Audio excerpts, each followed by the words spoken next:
भारत ने पाकिस्तानी पोस्ट को उड़ा दिया है। पाकिस्तान की तरफ से भारतीय सीमा में लगातार गोलीबारी की जा रही है। लाइन ऑफ कंट्रोल पर इस हवाले से फर्दर ऑपरेशन जो है वो जारी है और फायरिंग की इतलात भी हैं। कितने लोग मारे गए हैं, कितनी हलाकतों की तादाद बताई जा रही है, क्या तफसीलात आ रही हैं? बहुत खौफनाक विजुअल्स हैं, ये इतने खौफनाक विजुअल्स हैं कि दिमाग सुन्न हो जाता है। Security forces filed an infiltration attempt along the line of control in the Uri sector. Jammu Kashmir के उरी में घुसपैठ की कोशिश नाकाम कर दी गई है। सुरक्षा बलों ने 2 आतंकियों को ढेर किया। बॉर्डर्स पर जाकर जो जहन्नुम बर्पा की है। वैसे पाकिस्तान की गोलीबारी का बीएसएफ के जवानों ने मुंहतोड़ जवाब दिया। जवाबी कार्रवाई में पाक रेंजर्स के 10 से 11 पोस्ट तबाह कर दिए। बताया जा रहा है कि बीएसएफ के एक्शन में पाकिस्तान को बड़ी तबाही हुई है। कुछ पाक रेंजर के मारे जाने की भी खबर है। भारत पाकिस्तान सीमा पर यूएवी ड्रोन मिला है। जैसलमेर के नहरी में ये ड्रोन मिला है। सरहद पार से ड्रोन आने की आशंका जताई जा रही है। यूएवी ड्रोन मिला है ये, और इस ड्रोन को लेकर सुरक्षा एजेंसियां अलर्ट हो गई हैं। ये बड़ी अपडेट है। सुरक्षा एजेंसियां जो है वो अलर्ट मोड पर है। रेड फोर्ट बॉम्बिंग को एडमिट कर लिया।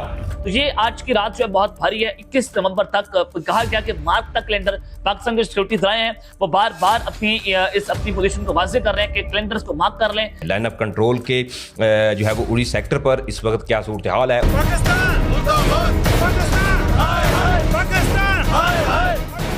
नापाक हरकतों का ये सबूत देखिए। दीवारों पर सिर्फ गोलियों के निशान हैं। ये तस्वीरें गवाह है पाकिस्तान की करतूतों का। ये नाराजगी सीमा पार से लगातार हो रही गोलीबारी के खिलाफ है। फिर भी सर इनकी बातों से तो यही लग रहा है कि ये अपनी तरफ इशारा कर रहे हैं और ये और मौका दे रहे हैं।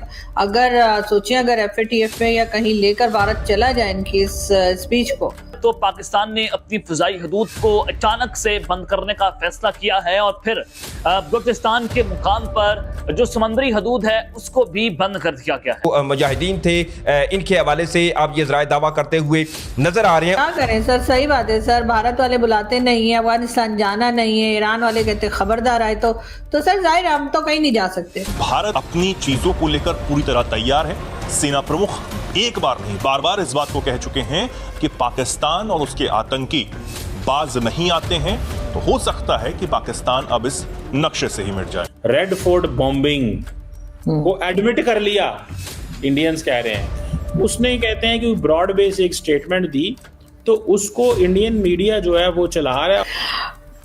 सर देखिए, मेरा ख्याल है कि ये जो पहले आज़ाद कश्मीर के प्राइम मिनिस्टर रह चुके चौधरी अनवारुल हक ऐसे कुछ नाम है उनका, तो उनको एहतियात करनी चाहिए। ना सिर्फ ये बल्कि कोई भी अगर पाकिस्तान की मिनिस्ट्री में रहा हो, पाकिस्तान की गवर्नमेंट में रहा हो या आज़ाद कश्मीर में रहा हो, जहाँ भी, इन लोगों के स्टेटमेंट जो हैं वो ऐसी नहीं होनी चाहिए कि जिससे कि दूसरे लोगों को ये इम्प्रेशन मिले कि जी हमने कुछ किया है। देखिए सर, मेरा ख्याल है इस तरह के ये लोग जो हैं उनको एहतियात करनी चाहिए बात करते हुए, इसलिए कि चाहे ये तो खैर फिर भी प्राइम मिनिस्टर रह चुके, लेकिन अगर कोई प्राइम मिनिस्टर ना हो के भी अगर कोई मीडिया पर्सन ही हो या कोई इस तरह से लोग जो जिनको लोग देखते सुनते हैं, अगर वो भी ऐसी बात करें, चाहे वो हिंदुस्तान के हो या पाकिस्तान के, तो बात शुरू हो जाती है। आपको याद होगा कई बार, क्या मेरे ख्याल 2-3 बार तो मैंने भी देखा है पिछले 5-6 साल में, कि कभी कभार अगर कोई वीडियो ऐसी आ जाती है मेजर गौरव की और उसमें कोई बात वो बता रहे होते हैं और इत्तेफाक से ऐसा हो जाए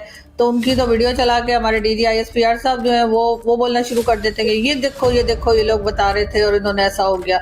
ये हमने जाफर एक्सप्रेस के टाइम पर भी देखा था, जो लास्ट अगर मैं याद कर पा रही हूँ, रिकॉल कर पा रही हूँ, तो उस वक्त भी जो है वो जिस तरह से था, तो मेजर गौरव की कोई वीडियो आई थी और उसके बाद जो है वो जाफर एक्सप्रेस का हादसा हुआ, है कि उसमें मेजर गौरव का कोई लेना देना नहीं था। वो एक बात कर रहे थे कि भाई यहाँ पर जिस तरीके से BLA वाले कर रहे हैं तो उसमें कुछ हो सकता है, और जाहिर है कि वो TV एंकर हैं, हार्डली 5 years उन्होंने फौज में रहे, उससे ज्यादा तो नहीं है, लेकिन हमारे यहाँ क्योंकि उनको जाना पहचाना ज्यादा जाता है, उनकी वीडियो ज्यादा देखी जाती है, तो और DG ISPR ने वो चला दी अपनी प्रेस कॉन्फ्रेंस में और वो शोर करने लगे कि ये देखो भारत कर रहा है। तो इसी तरीके से अगर ये चाहे किसी भी रेफरेंस में बात कर रहे हो अनवारुल हक साहब, लेकिन इन्होंने जो बात की है वही हादसा वहां पर हुआ है, तो उन्होंने तो पहले बात की थी, हादसा होने से पहले बात करी थी, ये बाद में बात कर रहे हैं, तो मेरा ख्याल है थोड़ा सा एहतियात करनी चाहिए और जैसे उन्होंने कहा ना कि जी हमने ऐसा कहा था तो ऐसा हो गया, और फिर उन्होंने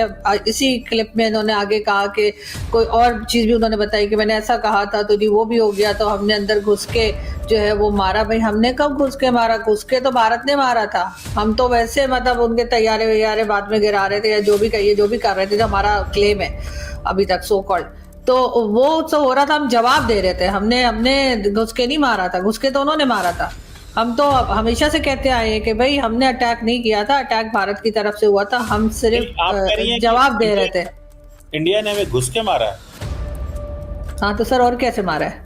नहीं तो वो तो उन्होंने अपनी साइड से ही, अपने बॉर्डर पे ही अंदर रह के ही स्ट्राइक की ना, तो घुस के सर मगर सर मगर जो स्ट्राइक भी की, जो उन्होंने ड्रोन थे या कुछ भी थे वो अंदर तो फेंके ना, वो जाकर वो मसूद अजहर बेचारा उसका घर उड़ा दिया आप लोगों ने, आप लोगों की वजह से। वो तो शुक्र है लगा बच गया वो।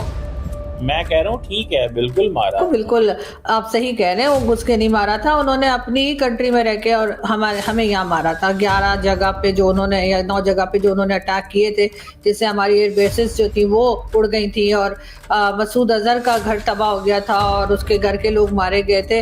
तो सर उसके लिए भारत को अंदर आना ही नहीं पड़ा, उन्होंने अपनी कंट्री से बैठे बैठे ही हम लोगों की जो है ना बैंड बजा दी।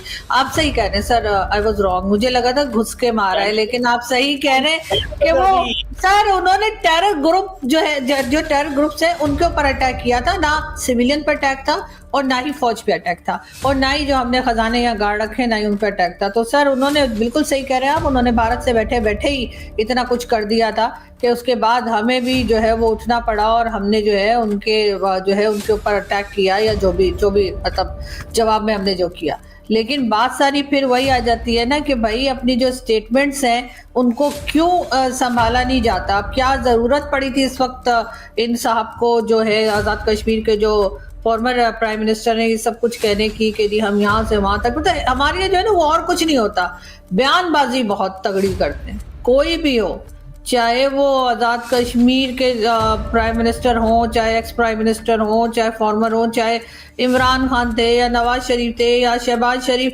हर एक जो है वो सर स्टेटमेंट बहुत तगड़ी देते हैं। मतलब ये लोग जो हैं वो हर वक्त ऐसी बात करते हैं जिससे मजीद झगड़ा बढ़े, दूसरे को बुरा लगे, उसके बाद वो भी आगे से पलट के वही जवाब दे। जब वो कहते हैं कश्मीर ले लेंगे, कश्मीर में घुस जाएंगे, तो वो क्या होता है जब वो कहते हैं? कब कहा उन्होंने? वो तो कह रहे हैं कश्मीर के लोग खुद आ जाएंगे, उन्होंने तो कहा ही नहीं कि हम कश्मीर में घुस जाएंगे या कश्मीर ले लेंगे। उनके यहाँ से तो स्टेटमेंट ये आती है कि कश्मीर वाले खुद हमारे साथ आके मिल जाएंगे, और उसके लिए वो रीजन ये देते हैं कि वो इतनी डेवलपमेंट वहां पे कर रहे हैं कि हमारी साइड के जो कश्मीर के लोग हैं वो चाहेंगे कि वो भी उनके यहाँ भी इतनी डेवलपमेंट हो या वो भी ऐसे एरिया में। सर उन्होंने तो कभी नहीं कहा कि वो कश्मीर में घुस जाएंगे।